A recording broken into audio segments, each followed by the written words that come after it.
Welcome back. A judge ordered the Obama administration to release new emails connected with Hillary Clinton. This ruling, part of a separate lawsuit filed by the RNC against the USAID. It's a federal agency, and it involves, it's the Agency for International Development. Now, the judge ordered the agency to release the information before the start of the Democratic National Convention. Will this kill more of the momentum Hillary Clinton is trying to gain before the big convention and the moment that she could very well be the nominee? Joining me now, Richard Goodstein and Christian Witten. And Christian, let me start with you.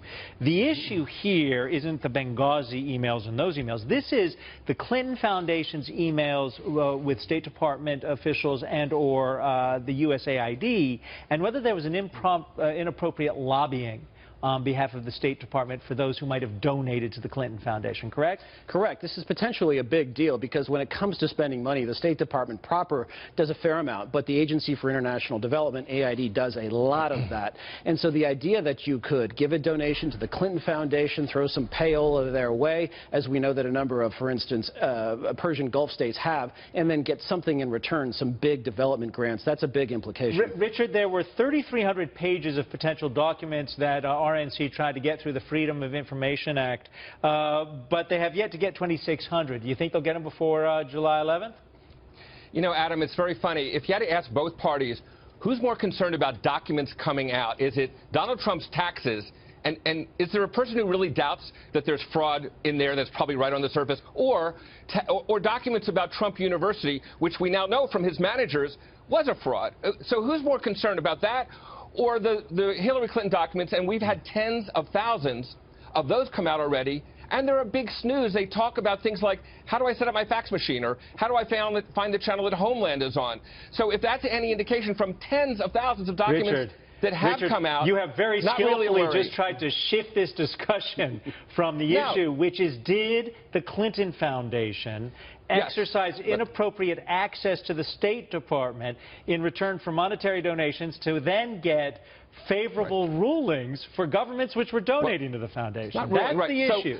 So if you're saying, Adam, that there are entities out there, whether they're foreign governments or companies, that were pushing for climate change or dealing with malaria or childhood obesity or the things that motivated the Clinton Foundation, that's what they were focused on. That's where their money went. If you're saying there are companies that wanted to encourage those outcomes, good for them. But why not release why not release the emails? I mean, I think you're looking at this as kind of like Casablanca. I'm shocked to find gambling in here. Oh, your money, sir. That's not actually what was going on. I mean, Christian, there was potentially inappropriate selling of access, was there not? There was, and again, this is not an out-of-the-blue accusation. This is something the Clintons have been well known for, going back to Bill Clinton's 1996 re-election, which was financed in part by Chinese straw donors. Of course, there's a new allegation recently. The FBI is investigating Terry McAuliffe, close friend of the Clintons, governor of Virginia, who also had Chinese donors that are under investigations, and lo and behold, also potentially a donor in the Clinton mix. So there's something that smells here, and as you point out, as you imply,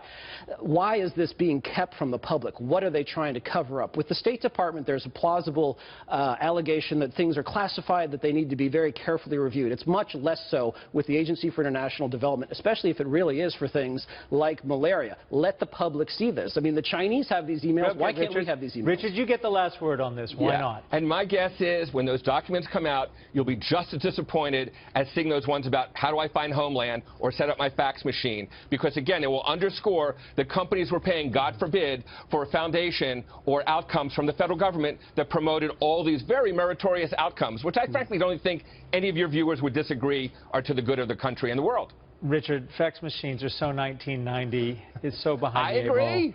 Thank you very much.